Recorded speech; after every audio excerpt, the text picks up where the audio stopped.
Hi everyone.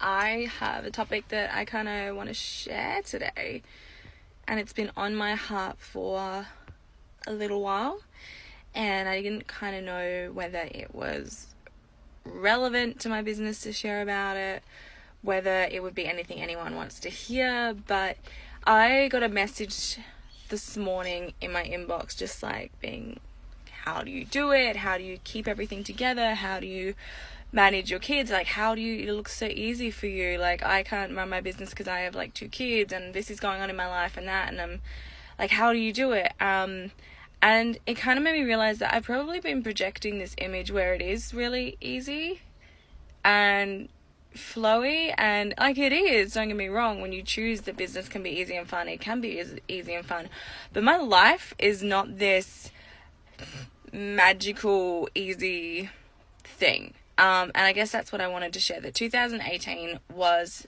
hands down the worst, open my door because it's warm in my car, the worst year of my life.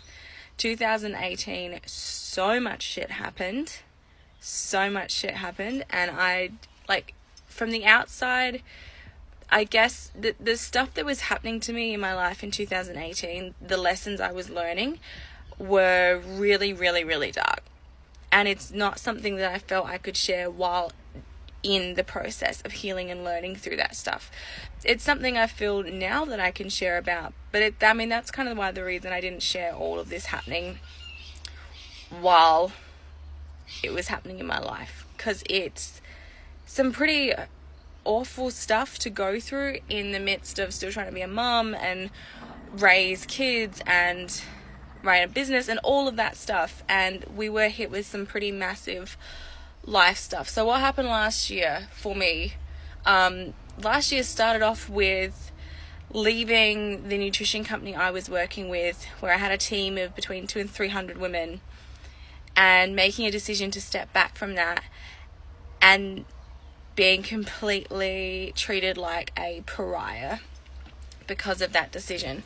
So going from someone who was quite affluent in this company, had quite a lot of influence, a great big team, having this incredible community around you that felt like family, and they were like, we always treat you like family, and we've got all these friends and these team and this life and this structure and really this blueprint of success, like how to get where we were going, surrounded by so much support and community. And the minute I decided that I needed to take a step back from that, you essentially just get shut out of that entire community, which is, if anyone's been involved with multi-level marketing in the past and has made the decision to leave, you will kind of probably know that feeling. But you go from having this big support and this big community to literally nothing, and you just got to figure it out on your own. And the people that were like always there for you and your family and all that stuff, they just don't give a flying fuck about you anymore. The minute you stop making them money, they just don't care. So it was going through all that early in 2018, and it was pretty brutal for Aaron and I. Like, we were really involved. We loved these people like family, and it was a really difficult transition to go from that level of support and community and people around you just, and like on the same path, to just the two of us trying to like figure out what our life looks like now without that structure. The same time as this was happening, I finally admitted to myself that my eating disorder was still really present in my life, something that I battled over and over again since I was about, I think my first diet I went on, I was about 8 years old. So admitting to myself that my eating disorder was still a really, really big part of my life. And that came when I think over Christmas I put on like 1 or 2 kilos, and I really, really freaked out. And then I would notice that I, hadn't eaten, and I realized I was restricting myself down to like 200 or 300 calories a day, 200, 300 calories a day, without even really realizing it. It was that accepted, it was that much a part of my life that it just, like working with a nutrition company, was really easy to get away with that, because you were promoting weight loss products. To be losing weight is kind of normal. So I realized that my eating disorder was very present. My period stopped, and I had a bunch of other health stuff really show up, and it was kind of forcing me to go, like it got so bad when my period stopped, everything, my body was like, stop, bitch, listen, what you're doing to your body is not okay. So then stopped working with the nutrition company, stopped taking their products that I was using through that company, obviously because like my period stopped and I was severely restricting my food and everything.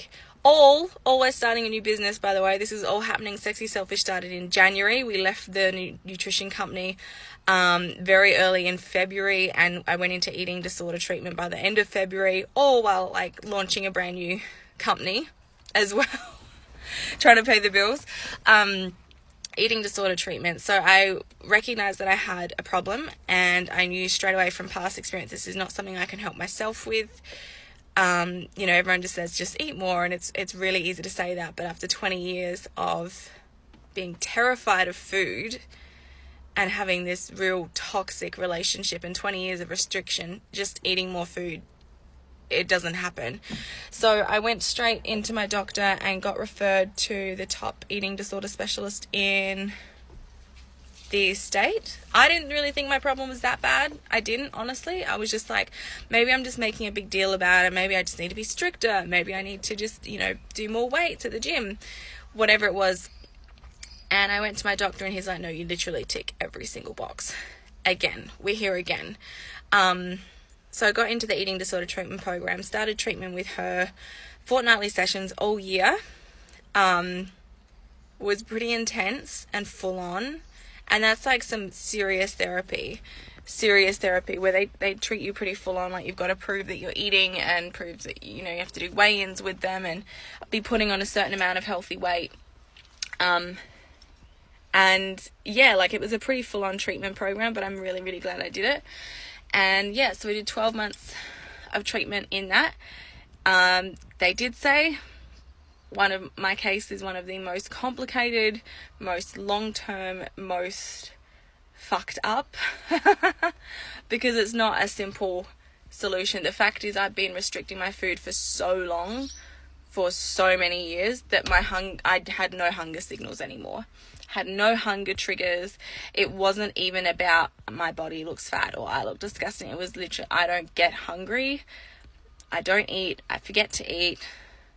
And that was really what was amplifying this problem. So I went into treatment for that, lost 300 or 400 of my close friends, treated like a total pariah, people spreading rumors and gossips about you, whatever, starting a new business.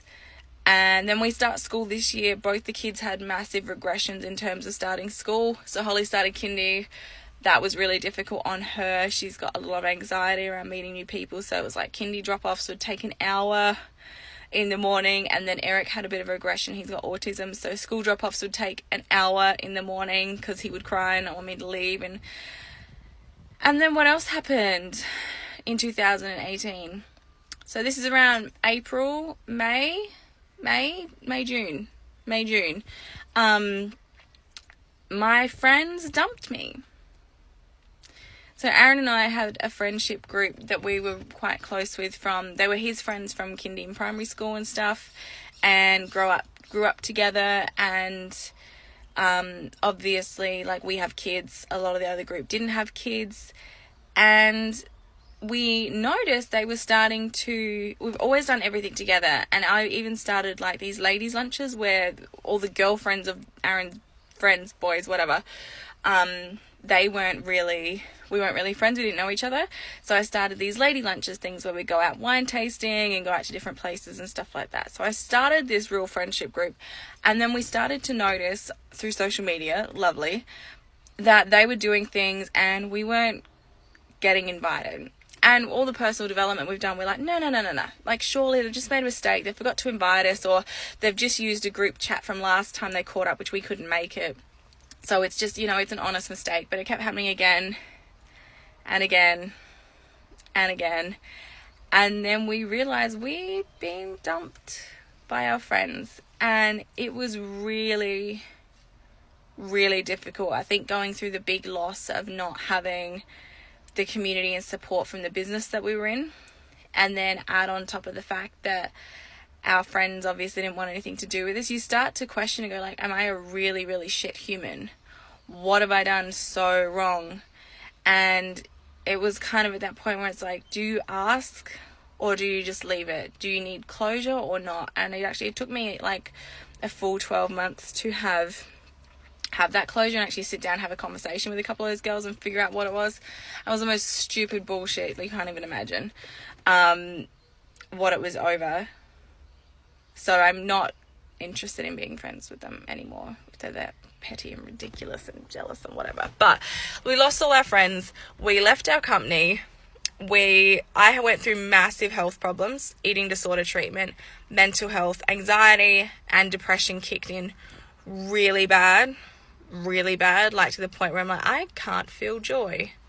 I don't know how to feel joy anymore.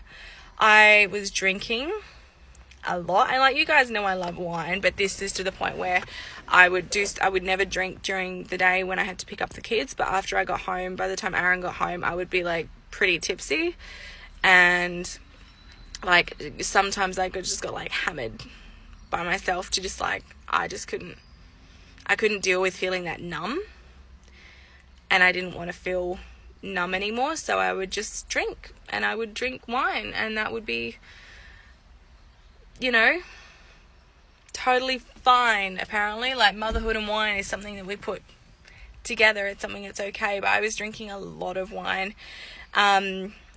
My obviously depression, anxiety got quite bad, and I now realize, like, at the time I thought it was going through the treatment for anorexia. It was all the therapy, and it was my mental health was really suffering, and I was physically putting on a lot of weight that my specialists and my doctors couldn't understand at all. It was literally nothing was making sense. I was fixing one problem and creating 3 others. So by the end of the year, I had a nutritionist, a dietitian, a sports physiologist, I think they're called, a eating disorder specialist team here in Adelaide, an eating disorder specialist team with my case in Berlin, a genetic specialist, a 2 gynecologists through the Women's and Children's Hospital, a GP, and obviously a therapist. That was like the team of people all CC'd on a newsletter trying to figure out what's wrong with my body. This is all happening last year while I'm building a business, while I'm growing Sexy Selfish, while I'm raising my kids, while I'm trying to keep my marriage together. And no one ever sees that shit from the outside. And I wasn't ready to, like, this is some dark shit, going through depression and anxiety and putting on like 40 kilos unexpectedly with eating disorder treatment that you can't explain, your body doing some weird shit. Like, I didn't have periods all last year. I was like having severe edema where my body would literally bloat so much I couldn't walk. It felt like my skin was going to burst. I'd be retaining all this fluid. It was constant scans, constant blood tests, constant. It was my entire life last year was just specialist appointments. We also then found out that my son Eric is having like these mini seizures, little mini blackouts. It's called an absent seizure. He's on the autism spectrum. So then it was, doctors, neurologists, all this stuff. Him as well. Just mental. Lost all our friends. Started a new business, left an old business. Rumors spread. My husband lost his friend group. That was really difficult, really, really difficult for him. Started drinking too much, put on a shit ton of weight, severe medical complications, anorexia, treatment, recovery, anxiety, depression. Towards the end of the year, the bloating got so bad I could barely stand. I was in so much pain. And it's ridiculous, really. And I'm going to share what it actually came down to for me, what actually changed it, what transitioned it. But all this shit's been happening, growing a business, having amazing clients, having fantastic sale days, and then having really, really, really bad mental health days as well. And it's a part of it. It's a part of it, going through this transition from where I've been the person that's really held up our family in terms of like happiness and let's plan activities and let's go here and let's do that, and then being in a place where I'm so depressed and so anxious I couldn't even like leave my house to go to the shops to get bread when we needed it. And so watching the whole dynamic of my family change in that aspect as well. And along the way, I've had the most beautiful, incredible people come into my life and form the most deep soul level relationships because of all that trauma, and learned so much about myself through all of that, through the full 12 months of therapy, through putting on a shit ton of weight. I mean, I got huge and I couldn't control it. It was unexplained and it was massive. And I mean, like, I wasn't eating. I was in recovery for an eating disorder for anorexia, where you don't eat, and yet I was putting on this ridiculous amount of weight. And it turns out I got a diagnosis for PCOS earlier this year in January. I got diagnosed with PCOS, which explained a lot. And the minute I started on the medication for the PCOS, my period came back, my mood got a lot better. The bloating stopped pretty much instantly. The first, like, not the bloating, like the edema, where I'd have that severe fluid swelling all over my body, that stopped the day that I started on the medication. All my bloods got back to a normal place. But it was pretty full on getting that point. It was an intense year getting to the point where I had the PCOS diagnosis so that I could go on the medication. My periods came back, everything started to pick up from there. And then my mental health, I also realized now, like, looking into PCOS, that it, depression is a side effect because your hormones are so totally fucked. So I spent an entire year with my hormones completely destroyed, and wondering, and then blaming myself for the anxiety, blaming myself for the depression, and now realizing it really was a hormonal problem.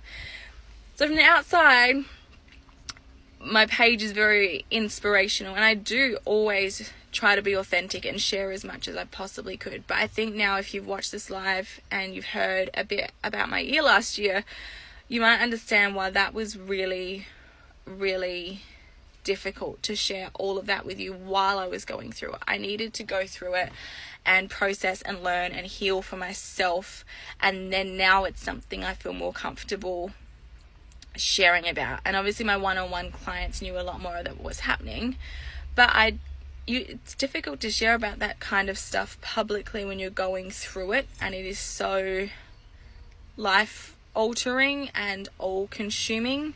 Like, even being in just stand alone, if nothing else happened that year, if we didn't have all the drama and we didn't have all the rest of the crap happening, even just the anorexia treatment, the anorexia recovery therapy program, even that alone by itself is quite heavy for a lot of people. And my therapist would keep saying, you need 12 to 24 months of pure dedication. This is what you do. Just focus on this. And I'm like, I got kids and a business and all this other shit happening in my life. I couldn't just focus on it. But even that alone is pretty freaking heavy. That's not something you introduce yourself. Hi, I'm Shona and I'm a recovering anorexic, but I don't look like it because I'm huge, because I also have this massive bunch of medical complications happening. So I got judged quite a bit in that aspect as well, trying to make people understand, hey, I'm in this treatment for an eating disorder. There are certain topics that are really triggering for me right now and I'm quite vulnerable. And they're like, but you don't look anorexic. And I'm like, bitch, I've had 400 calories a day for the last 18 months. My body's doing some weird shit.